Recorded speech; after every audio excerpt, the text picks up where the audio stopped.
Bapak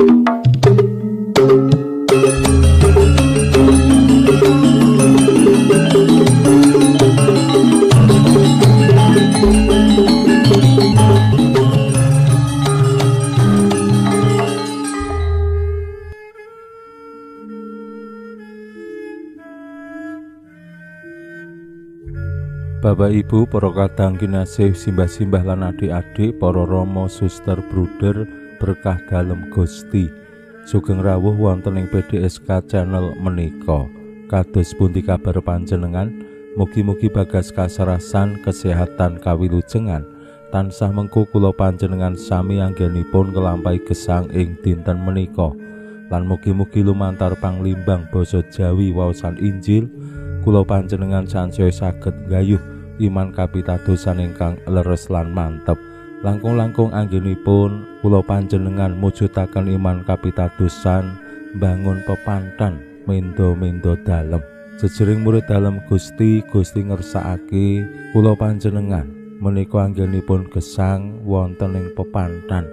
Lan ing pepantan menika kula panjenengan asung kasantosan setunggalan setunggalipun saengga siji karo sijine bisa tepung lan sansaya wanuh kalian Gusti Yesus piyambak ingkang dados pangon utama.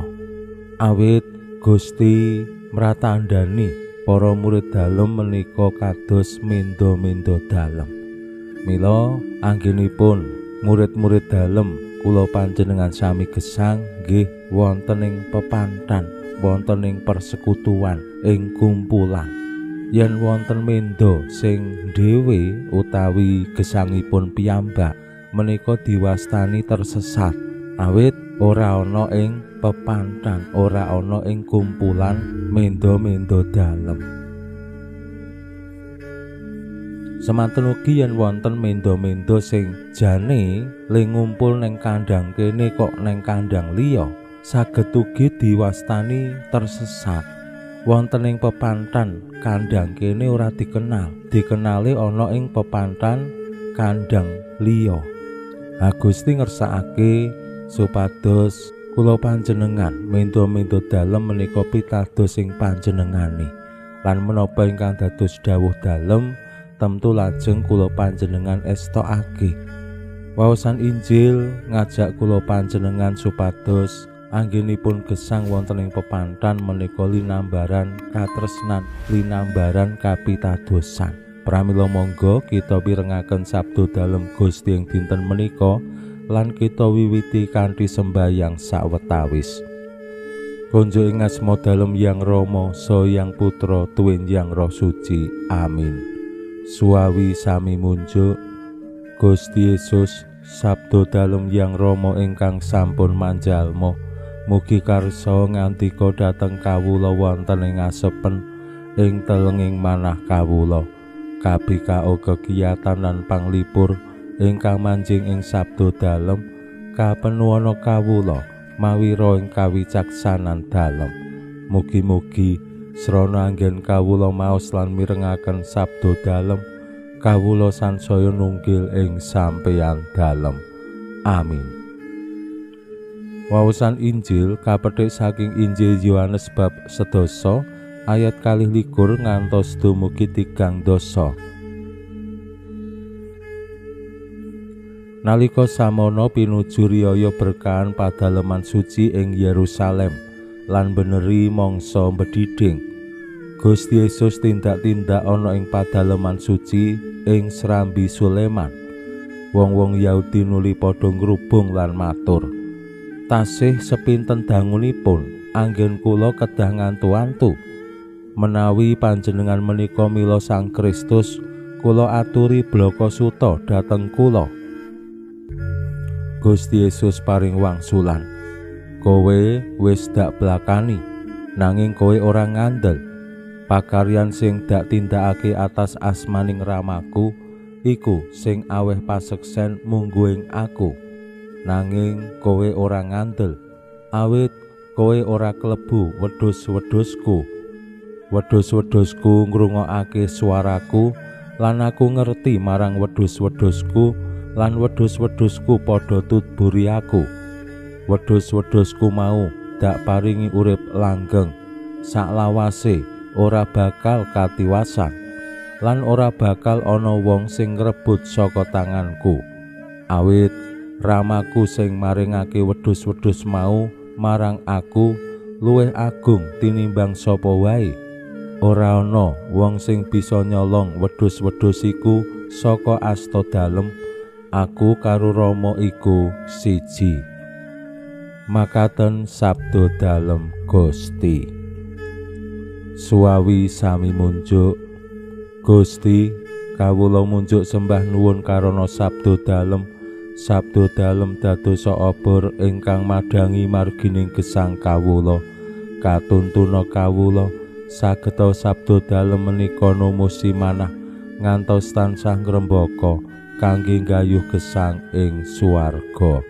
Amin. Bapak Ibu para kadang kinasih simbah-simbah lan adik-adik, kanthi cekak aos Gusti Yesus paring tanggapan dumateng tiang-tiang Yahudi saperangan ingkang tasih nengga rawuhipun Sang Kristus Sang Mesias.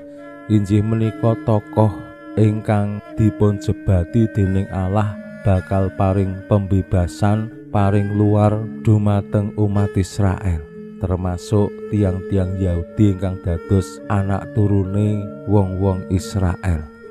Persoalan menika tasih dados persoalan masyarakat Yahudi ngantos jamane awake dhewe sakmenika nunggu rawuhipun Sang Kristus. Lan Gusti Yesus lumantar waosan Injil dinten menika paring pitedah bilih pancen boten gampil tumraping tiang-tiang Yahudi saperangan nampi Gusti Yesus menika dados Sang Kristus Sang Mesias, tokoh sing bakal ngluwari Israel. Tumraping Gusti Yesus tiang-tiang menika wong-wong sing ora ngandel, lan kula asring matur jenenge ngadepi wong sing ora ngandelan apa wae sing awake dhewe omongake, bukti-bukti sing awake dhewe wenehake menika ya ora bakal diandel mergone dasare ora ngandel. Termasuk ingkang dipun adepi Gusti Yesus saperangan tiang Yahudi menika boten pitados dumateng Gusti Yesus Sang Mesias Sang Kristus.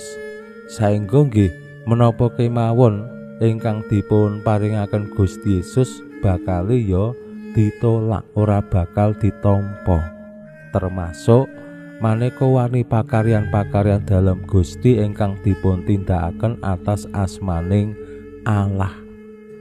Mila maneka warni mukjizat pangeram-eram Gusti Yesus ngluwari wong saking gerah, ngluwari tiang saking bebandaning roh awon utawi setan menika boten dianggep bukti bilih Gusti Yesus wiwit ngluwari Israel saking maneka warni blengguning dosa, mbuh kuwi lelara, mbuh kuwi roh-roh awon, mbuh kuwi saking tawananing setan.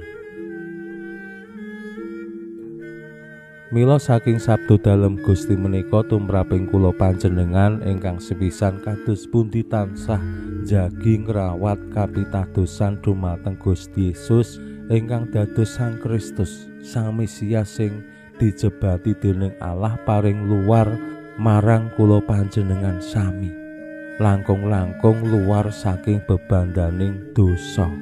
Awit Sang Kristus injih Gusti Yesus piyambak sampun kersa sangsara seda sinalip lan wungu mulya ngorbanake diri kangge nebus dosa-dosane umat manungsa.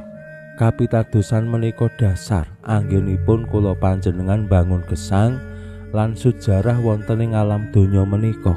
Mila yen dasare menika pitados, awake dhewe terus dados mendo-mendo dalem sing urip ana ing pepantang, urip ana ing persekutuan. Yen kula panjenengan bayangake cara tiang-tiang Yahudi menika ngingah mendo menika sangat jarang sekali utawi boten wonten namung ngingah mendo setunggal wonten ing kandhang, ning kuatah banget atusan kepara nggih ewonan. Terus digaweke kandhang sing gedhe lan kandhange menika boten kados kandhang wonten ing griya kula panjenengan nggih. Gaweke omah-omahan, mbuh panggung utawa boten kados menika, ning kandhange menika wonten ing alam terbuka, namung dipageri watu utawi gunung-gunung sing terus dibatesi watu pager tertentu saking kathahe mendo. Mila Gusti Yesus ngersakake anggenipun kula panjenengan gesang cara mendo-mendo dalem menika ya urip ana ing pepanthan, ora urip dhewe, ora urip dhewe.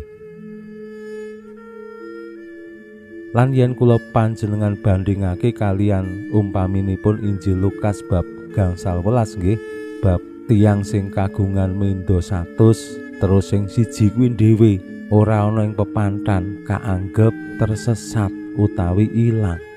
Estu Gusti ngersakake anggenipun kula panjenengan bangun iman kapitadosan cara murid-murid dalem menika nggih urip ana ing pepanthan.